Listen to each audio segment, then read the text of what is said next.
Hello everyone, welcome to my channel. कल था मेरा IBPS PO का एग्ज़ाम प्री का 20 अक्टूबर को फोर्थ शिफ्ट में यानी कि लास्ट शिफ्ट में था।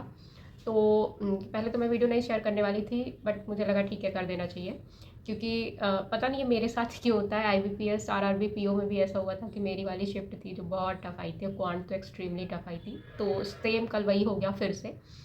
और मुझे ऐसा लग रहा था कि शायद पता नहीं मेरे साथ ही क्यों हो रहा, पर ठीक है। तो सबसे पहले बात करते हैं हम रीजनिंग की। तो रीजनिंग में ओपन हुआ तो रीजनिंग में आई थिंक 4 पज़ल आई थी। एक उसमें कॉर्नर वो थी रेक्टेंगल वाली कि 4 कॉर्नर पे बैठते हैं, मिडिल पे बैठते हैं।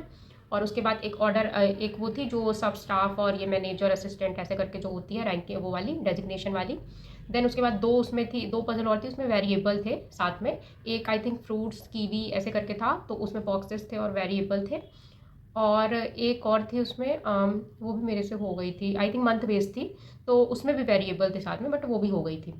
और उसके बाद रीजनिंग में एक क्वेश्चन था फॉरवर्ड बैकवर्ड काउंटिंग का, एक I think odd one out था।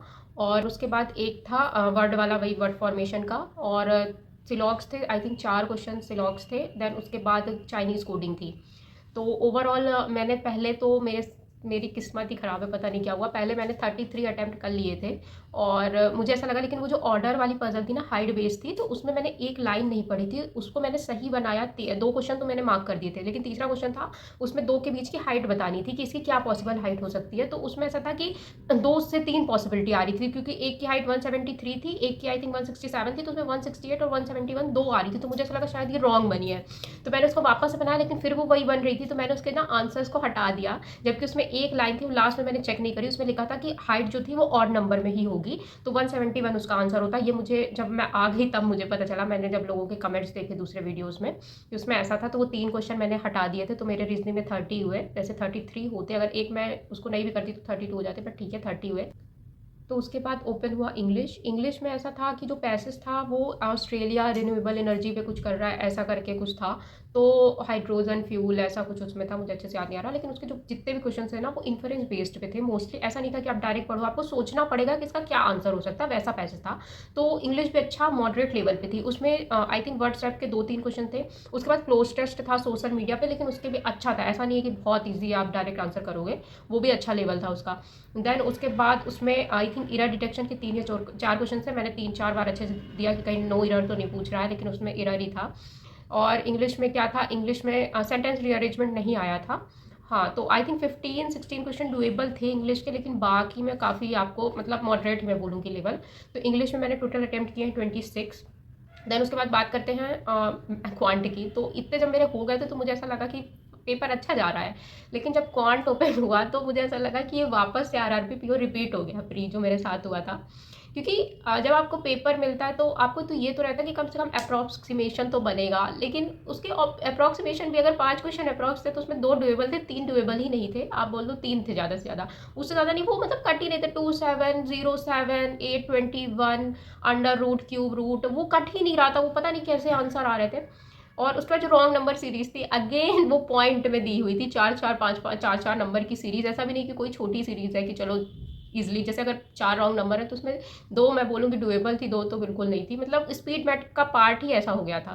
देन उसके बाद DI थी, तो एक DI तो जो पहली थी वो तो समझ के ही परे थी। उसमें मुझे ऐसा लगा कि टोटल दिया है और 2 का रेशियो दिया है प्राइमरी सेकेंडरी, तो ईजिली हो जाएगा, उसको आप ब्रेक करोगे। लेकिन नहीं, उसमें टर्शरी भी था। तो ऐसा भी नहीं था कि आप प्राइमरी सेकेंडरी डायरेक्ट माइनस करके टर्शरी निकाल लोगे, ऐसा बिल्कुल नहीं था। उसमें नीचे 4 पॉइंट दिए हुए थे, 4 नोट थे कि ए का जो सेकेंडरी है वो बी के टर्शरी से ज़्यादा है, उसका 63 है तो प्लस, मतलब उसको कर सकता है, मैं ये नहीं बोलूँगी डू, पर उसके लिए टाइम चाहिए जो वो उस पैनिक सिचुएशन में नहीं हो सकता। और एक DI थी वो ठीक थी, वो आई थिंक कुछ 2 मंडे ट्यूसडे जैसे करके डेटा था, लाइन वाली थी, लाइन था। और उसके 2-3 क्वेश्चन ड्यूएबल थे, 3-4 2-3, इससे ज़्यादा उसमें भी ड्यूएबल नहीं थे। अर्थमेटिक तो मैं देख ही नहीं पाई, क्योंकि अल्टीमेटली जब इधर से मोरल डाउन हो गया तो मैं इतना काम रखने की अपने आप को कोशिश कर रही थी कि नहीं नहीं, RRB PO में मैंने बहुत गड़बड़ कर दी थी, ये पैनिक होके तो काम रहना, कुछ नहीं होता, बन जाएगा बन जाएगा बन जाएगा, आगे क्वेश्चन ऐसे होंगे जो बनेंगे। और मॉक में भी इस बार मैंने अच्छी प्रैक्टिस करी थी, और प्रैक्टिस तो मैंने पिछले साल भी ऐसा था कि मैंने अच्छे अटैम्प्ट किए थे। और इस साल तो मैं क्वांट की मैं बात करूँ तो अपने अटैम्प्ट बता देती हूँ। क्वांट में मैंने किए हैं 12 क्वेश्चन, अगेन RRB PO का रिपीट हो गया इधर भी नंबर।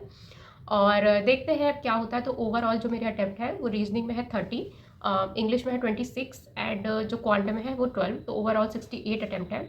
लेट्स सी क्या होता है। मैं ज़्यादा उम्मीद तो नहीं रख रही हूँ, जो होगा देखा जाएगा, क्योंकि जब जो पेपर अच्छा जाता है उसमें भी पता नहीं क्या हो जाता है, पता नहीं क्या हो रहा है। और जो ठीक है, अब इसमें 2 सेक्शन तो ठीक थे, मैं ऐसा नहीं बोलूँगी पूरा ख़राब था, लेकिन हाँ क्वांट बहुत टफ था। और बहुत सारे लोग इसके बारे में बात भी नहीं कर रहे हैं, क्योंकि ऐसा है ना कि ये जो आखिरी शिफ्ट थी और इसके बाद पेपर ख़त्म, तो जनरली लोग एनालिसिस भी देखते हैं जब उसके बाद कोई पेपर हो या 1-2 शिफ्ट हो, तो लोग देखते हैं कि हाँ इस शिफ्ट का लेवल क्या था। पर ये आखिरी शिफ्ट तो ज़्यादा इसमें किसी ने ध्यान भी नहीं दिया है। मैंने देखा है जो 3 सिर्फ एक कांस्टेंट गाइड जो चैनल है वो उन्होंने सही एनालिसिस दिया है 4 शिफ्ट का।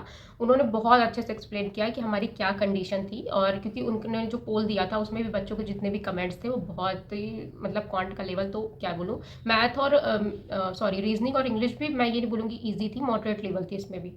तो ऐसा था, तो बहुत सारे ऐसा था। अगर आपका भी है तो आप बताओ, 4th शिफ्ट में था तो आपने कितने अटेम्प्ट किए, स्पेशली क्वांट के अटेम्प्ट बताना, और आपको लेवल कैसा लगा। कि अभी तक तो मैंने जहाँ भी कमेंट्स देखे हैं लोगों के बहुत ही मतलब क्वांट को लेके तो बहुत ही ज़्यादा हार्ड है, ऐसा सभी लिख रहे हैं।